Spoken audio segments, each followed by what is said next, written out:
Yes.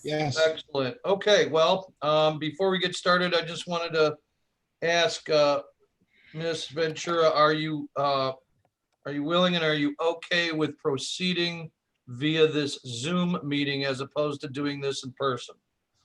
Absolutely. Okay, so this is Thursday, October 1st, and it's about 4 minutes after 3 p.m.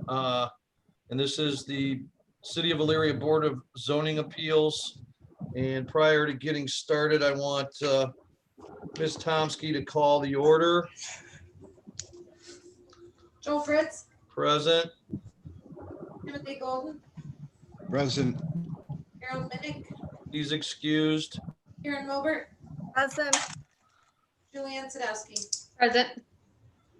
Okay, Ms. Ventura, the other thing that I want to tell you is because we don't have a full board, you have a right to have this hearing before a full complement of us. That is 5 of us. If you choose to go forward today, then the decision that we make is the decision. And I don't know whether or not the extra person might affect the voting or not. So do Sure. you wish to go forward today? Yes. Okay. Then at this time, the chair will entertain a motion for the approval of our August 6th, 2020 meeting, the minutes. I move I'll that make we that accept. Go ahead. No. Ladies first, please. I move that we accept the September 3rd, 2020 meeting minutes. I'll second that. Been moved and seconded that we approve the minutes of August 6th. All in favor, say aye. Aye. Minutes are approved.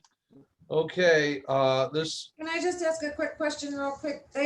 When Karen made the motion, she said for September 3rd. Do we need to correct that to make it August 6th? Or is it September 3rd? no, it was August 6th. Never mind, my bad. Minutes, My yes. mess up. You guys are good. Continue on. We've got the wrong date at the top. It said. Forget I even said anything. We're It's the good. masks. We can't breathe. What We're did good. years? All right. Remember, this is live, folks. Okay, so this is our case presentation format. We'll ask Ms. Ventura after we call her case to explain why she believes that she needs a variance. After that, we will ask the building inspector to give us the city's position. If there are any people out there in the virtual world that want to voice their opinions, they may. And then there can be some questions and discussion by the board members. So seeing as there is no old business, and again, let's for the record, we should note that also present is Attorney Jim Taylor, who represents the mayor. And Actually, I represent the board. oh, that's right. You are kind of, yeah, you do represent us. That's right. Someone's got to keep you out of trouble. I know, somebody does. And also the building inspector, Daryl Farkas, he's with us as well. Always forget to mention you, Daryl. I'm Sorry. okay.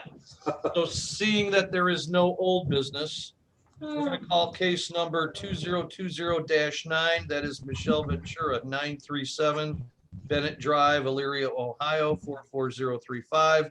Requesting a variance from section 1144.03A of the Elyria Codified Ordinances. An approximate 8 feet by 12 feet detached wood deck is proposed to be constructed adjacent to an existing above-ground swimming pool. The pool is located on a vacant sublot of record and lacks the required principal use, i.e. a house. Zoning code requirements state that any accessory structure may not be located on a vacant lot without first having a principal structure such as a home or a house. Ms. Ventura, please explain to us why you wish to have your variance. I would like to have a deck surrounding the pool that I would like to have on my property. Okay. Anything else? I don't believe I was ordering a wood deck. I think it was one of those one-time purchase items, and it was the nicer one. I can't remember the name of it at this very moment, but it was the one that I didn't have to paint or sand, and it wouldn't deteriorate in weather. I think you did mention that in your application. It's probably a resin style deck of some sort. Have you? Yes. Okay, and so you have not put this deck up as of yet, is that accurate? Yes, I was waiting for the clearance from you guys, and then I also was delayed because I needed to have my pool put up to do anything else. Okay. If that's all, I'll ask Mr. Farkas to give the city's position on this matter. Thank you, Mr. Chair. Through you, Okay. the property is currently zoned residential medium density district, the requirements of which can be located in Chapter 1144 of the Elyria Codified Ordinance. As required by Section 1144-02F, a single-family home is permitted as a principally permitted use. Permitted accessory uses are acceptable contingent, they are customary and incidental to the permitted uses, i.e. a home, as per Section 1144.03A. The accessory uses can be further explained in Section 1125.105 of the earlier codified ordinance definitions, of which the intent of the structure is indicated in residential homes. The code states the intent for a permitted accessory use is as a secondary option only if the main structure is present first. As the property lacks a main structure, the proposed deck would create a non-conforming use that is not permitted per this section, as referenced per 1171 governing non-conforming uses.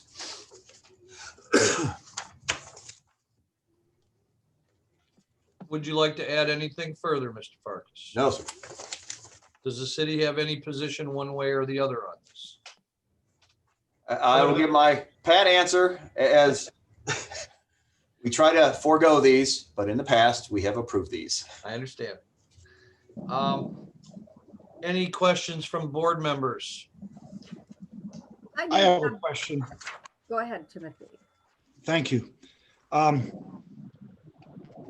For the applicant mostly, but in your questions that you answered, number 3, which asks if the variance is substantial and minimum necessary, you indicate your answer being the second parcel is not large enough to build an additional house.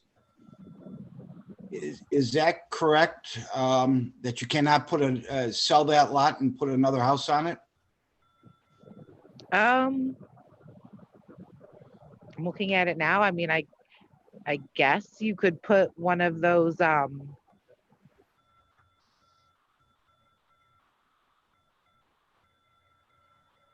Ms. Ventura, I think you're breaking up on us, or you're getting static on us. Daryl, do you know, does she have the requisite frontage? I don't want to cut her off, but yes, by our codified ordinance, that is still considered a buildable lot, as the dimensions currently are 60 foot wide by 120 foot deep. So a residential home could absolutely be built on that site. And is there room in her yard to put the pool if we don't put it on her lot?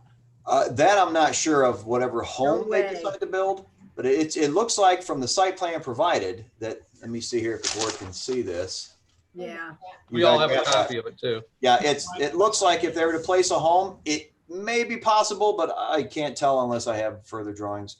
I have an aerial view. Let me put that up for you. See if you can see it better. Can you see it? I see. No, the- We Yeah, see go- the I address. see the address, Karen. Oh, okay, sorry. Can you see it? No, almost. It's you keep Really looking, hard. It's blurry. Oh, geez. Okay, there you are, right there. It depending on the Okay, orientation yeah, of the house, it may be okay, but I don't know for sure. She has 0 room in her corner lot, 0.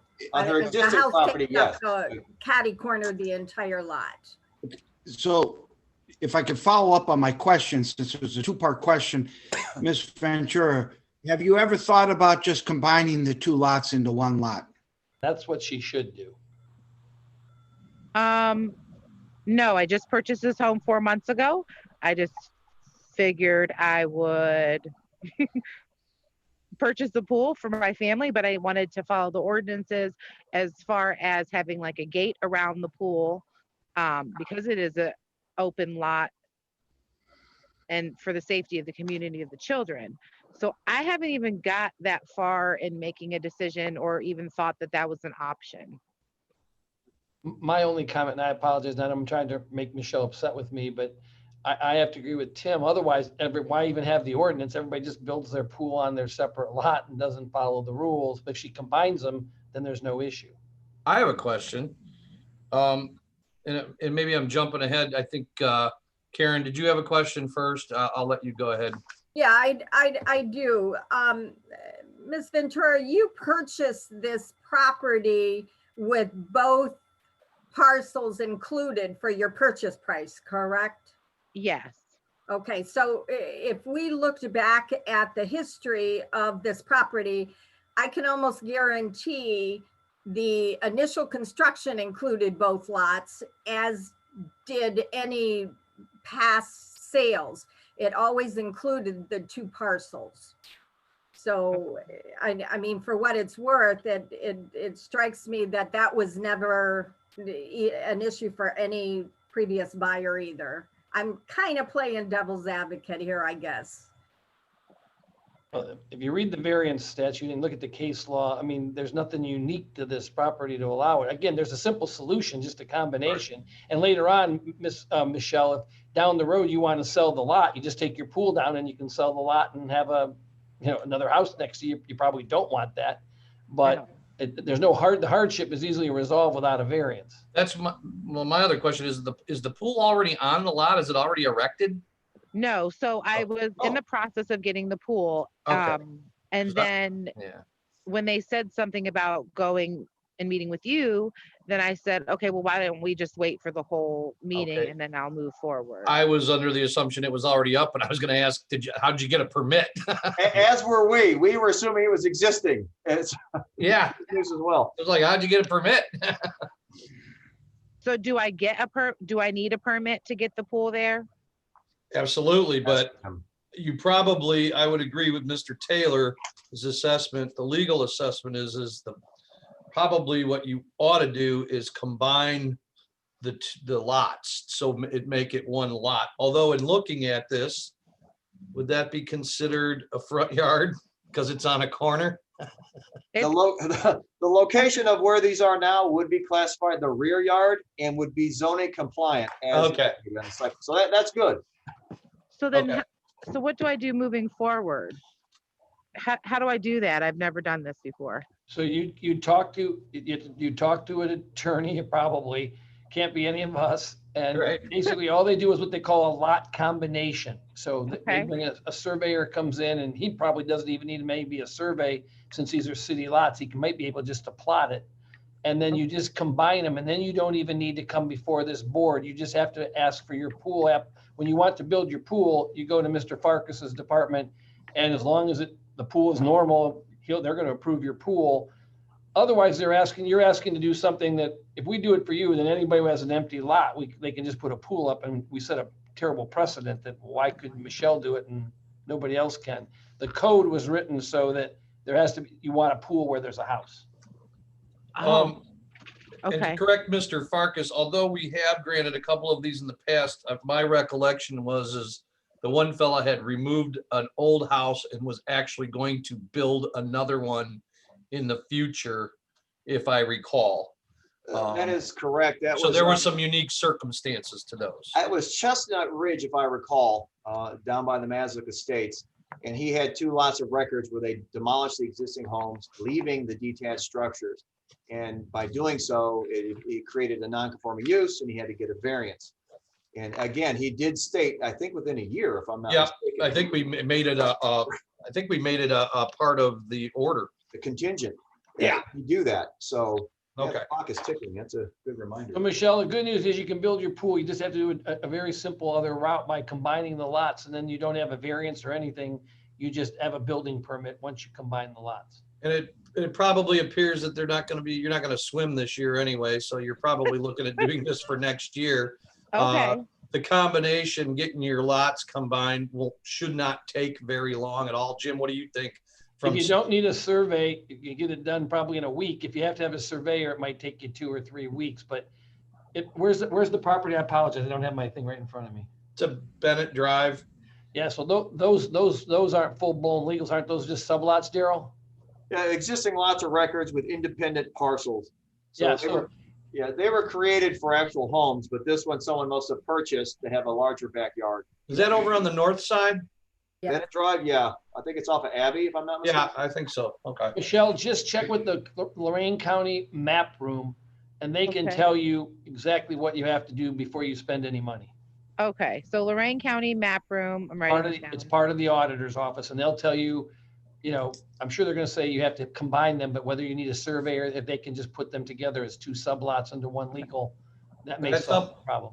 That's up on the second floor of the administration building, Michelle. Okay, second floor. Okay,